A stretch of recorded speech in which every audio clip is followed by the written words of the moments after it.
I'm now going to speak to Dr Mike Esbester, Senior Lecturer in History at the University of Portsmouth. There's an exciting new data release. So Mike, for many years now, you've been working on the Railway Work, Life and Death project, haven't you? And I think I first met you at Family Tree Live, which had been back in 2019. And the project had been going for a while then already. And now you've just kind of gathered more and more pace as time has gone by. So can you tell us a little bit about your kind of recent update that you've made to your database and your recent news? Yeah, thanks, Helen. It's nice to speak to you again. Yeah, absolutely. So we've been working with volunteers for many years now, and I'm delighted to say that we just released a brand new data set dealing with an additional 16,000 or so individuals who had accidents on Britain and Ireland's railways between 1900 and 1939. So it's all full of all sorts of useful information that hopefully family history and other researchers are going to find valuable in terms of filling in gaps in their knowledge about their railway ancestors. I mean, it just shows how dangerous it was, and just some of the sources that you used. Then that kind of reveals the impact that it had on the families as well, didn't it? So, I don't know. Do you want to kind of give us a few case studies, and then we'll kind of scroll back and put them in the bigger picture of what you've been working on? So, there've been a few kind of family stories or individuals who really struck you in the course of working on the project. Yeah, absolutely. I mean, it's hard to pick out because there are so many of them now, unfortunately, and this is only a small fraction of the total who were killed or injured at work on the railways in this period. It was, as you say, really dangerous.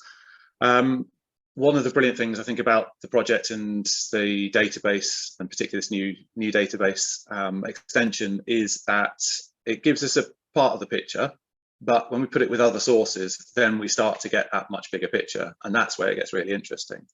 So I pulled out a couple of cases that I thought might be worth mentioning from the data set. One of them, so James Waring.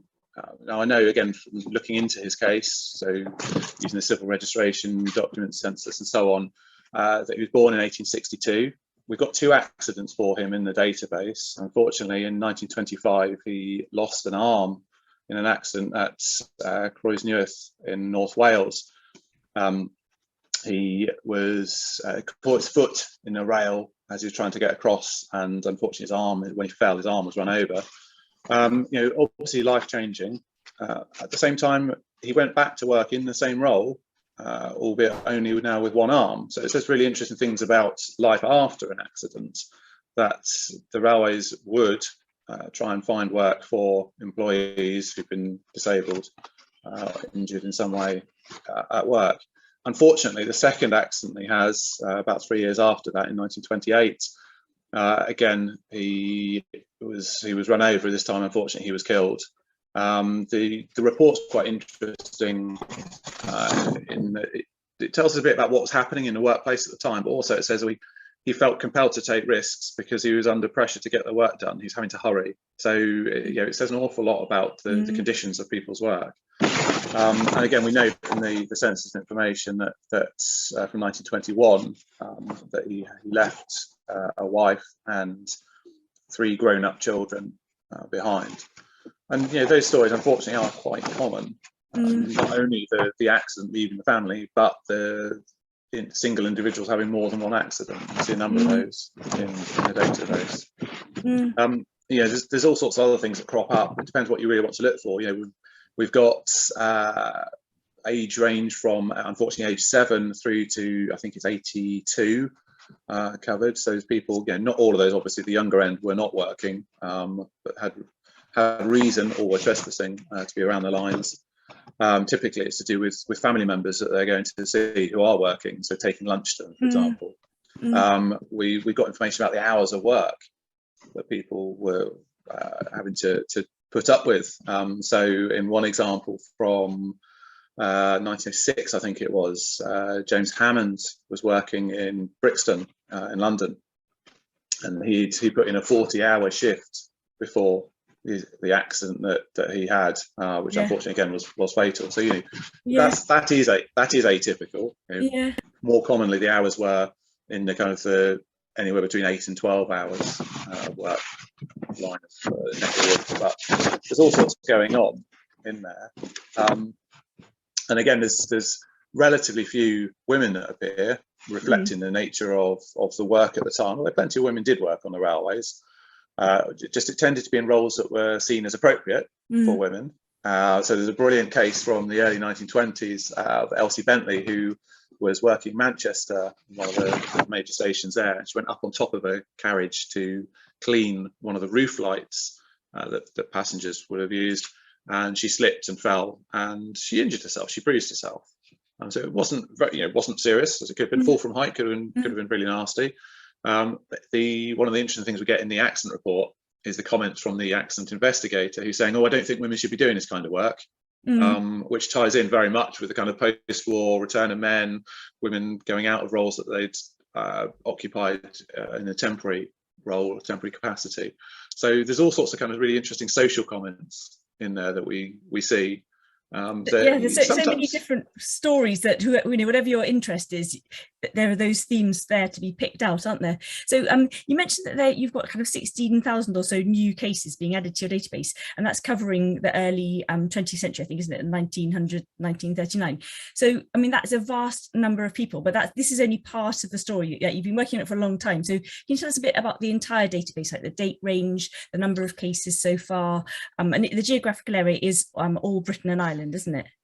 That's right, yes. So it very much, in terms of geography, it reflects the geography of the time. So up until 1921, when the whole of the island of Ireland was a part of the UK, so accidents, when they happen on the railways, an inspector or investigator would go out there to investigate.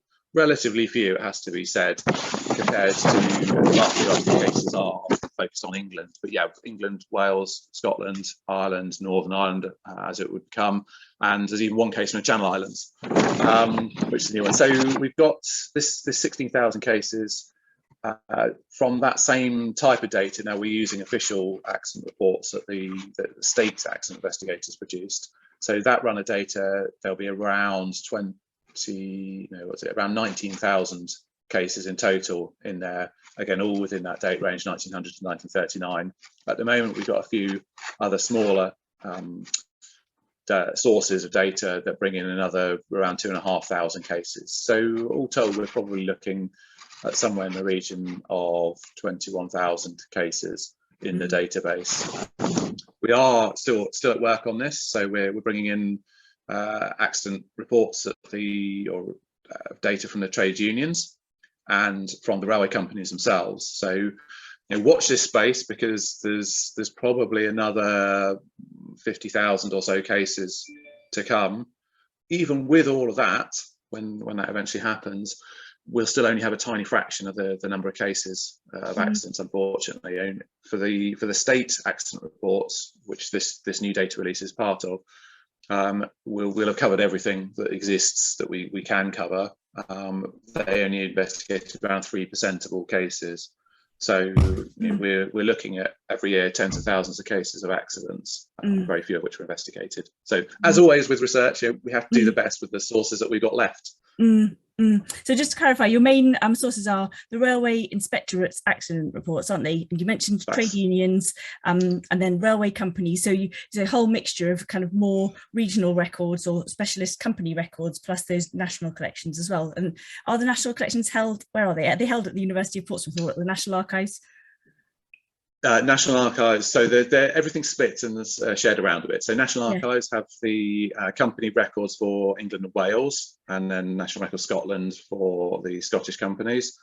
The trade union records are held at one of our partner institutions on the project, the Modern Records Centre at the University of Warwick. Those are the records of the National Union of Railwaymen, what's now the RMT. And the State Railway Inspectorate reports, you can find those in all sorts of places. Actually. You can find them at Kew, you can find them at the National Railway Museum, again, another one of our partner institutions on the project, and there are other sources for them dotted around about the place. But again, the wonderful thing about what we're doing means that now you don't have to travel to see the hard copies. You can get hold of them, the details through the project database. So I mean, so clearly with so many records and such in-depth research, and you keep saying we, so it's interesting, who is the we? Because the we kind of goes beyond the academic community as well, doesn't it? Oh, absolutely. No, it's really important to the project that this isn't something that's come out of my institution for Portsmouth and just stays there. It's always been designed as a collaborative endeavour, and it has been very much so, and particularly the family history community. So when we set ourselves up, before we did anything, we talked with family historians to say, okay, what's going to make this useful to you? How can we work with you to make sure this is something that's genuinely serving everyone's needs? And likewise, we've done that since with local historians, with the rail industry as well. So it's been quite interesting in that sense. In terms of who's actually doing the work, a massive thank you to the people who've done the really hard work on this project, which is the volunteers. So the team behind this current data release has been based up at the National Railway Museum, and we've had a really dedicated team of volunteers who have been through the records. They've transcribed or summarised them and got them into the database for us. So without them, this wouldn't be possible. So huge round of applause and thanks to them, because it is a massive effort. They put in thousands of hours of work to make this happen. If I could just add one further thing on this one, I think one of the things that we've experienced and has been really amazing, really positive over the project duration has been the enthusiasm and support from family historians. And where that's really paid off nicely, I think, has been where we've been able to say, okay, look, we made these records available to you, take them, use them. And I absolutely encourage everyone, please do make use of these records. Go to them. Loads of people have got railway ancestors. And if we've got time, Helen, I've got a question to ask you on that front. But do please go out and make use of the records, but let us know as well. We love hearing back from people when they say, oh yeah, obviously it's sad in some ways when we do find the people who've got ancestors who appear in the database, because it generally means something pretty bad has happened. At the same time, it helps fill in a bit of the story that might not have been told otherwise or known about otherwise within the family. And we like to know that. The volunteers love to hear it because we feed that back to the volunteers.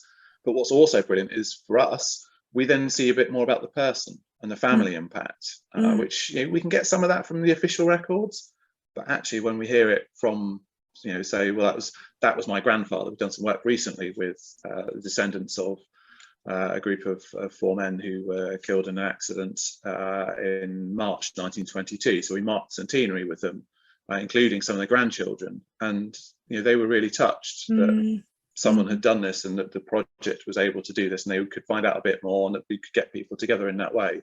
When we hear back from people, it's wonderful. And we particularly like it then when, if the conversation goes in the right sort of direction and people are willing, they've put together guest blogs for us on our website. And that's really brilliant because, again, it demonstrates the things that we can't do, we can't capture, and it shares it. And I think that's one of the brilliant things that the family historians have liked particularly about the guest blog posts, is that people are interested in their story. And that, I mean, from a family historian's point of view, that's what brings it to life, because if you're a family historian who happens to have had the story handed down, then to have the archival resources and things to back up the family story, that's fantastic. But then sometimes these stories surprisingly get lost because people don't want to talk about the trauma or whatever. But then when the story kind of gets woven back into your your family history, then so often you hear people saying, that makes sense now, I understand why they moved house or why that person was really taciturn or whatever it is. It brings so much understanding to kind of fairly recent relations as well, because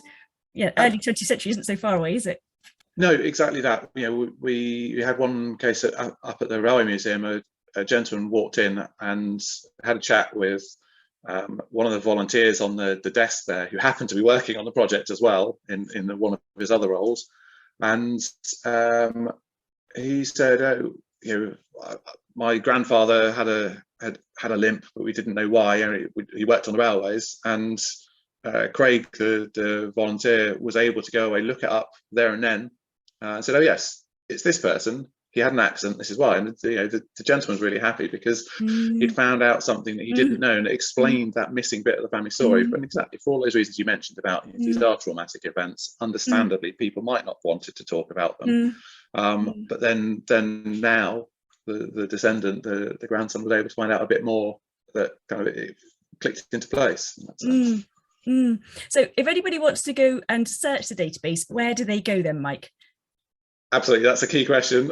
So it's available all for free on the project website, which is www.railwayaccidents.port.ac.uk. That's right. And you can also, people can follow the project on Twitter as well, can't they? Yep, that's right. So we are, for anyone on Twitter, we try and be as active as possible, and you can find us. We are at RWLD Project. Excellent. Well, thank you very much then, Mike. That's very interesting. And I look forward I don't think I've got any railway ancestors, but I have got some kind of railway connection. So I'm going to have a look. So what was the question you wanted to ask me? Anyway? Oh, sorry. Yes, thank you. I did have a question for Toby, is your surname. Apologies if I mispronounced that. And we do have one in the database. So I was going to ask whether you had any railway ancestors that you were aware of. This is one from the Cardiff area, if that makes any sense. Yeah. No, they're my husband's side of the family. They're not Cardiff based, and as far as I know, found lots of miners, but no railway. But I have one on my side. Then I've got a director of a mine, the Pinxton Colliery, and so which they had. I know it's the only posh one. And then anyway, they obviously had coal trucks, and so I'm thinking, God, I bet there's some people who got killed in the coal trucks. It said Pinxton Colliery on the side, so I was going to go and have a look and see what Pinxton connections I can find. Yeah. Brilliant. Yeah, please do. Let me know if you find anything. Yeah. Yeah. No, thank you very much then, Mike. Well, thank you.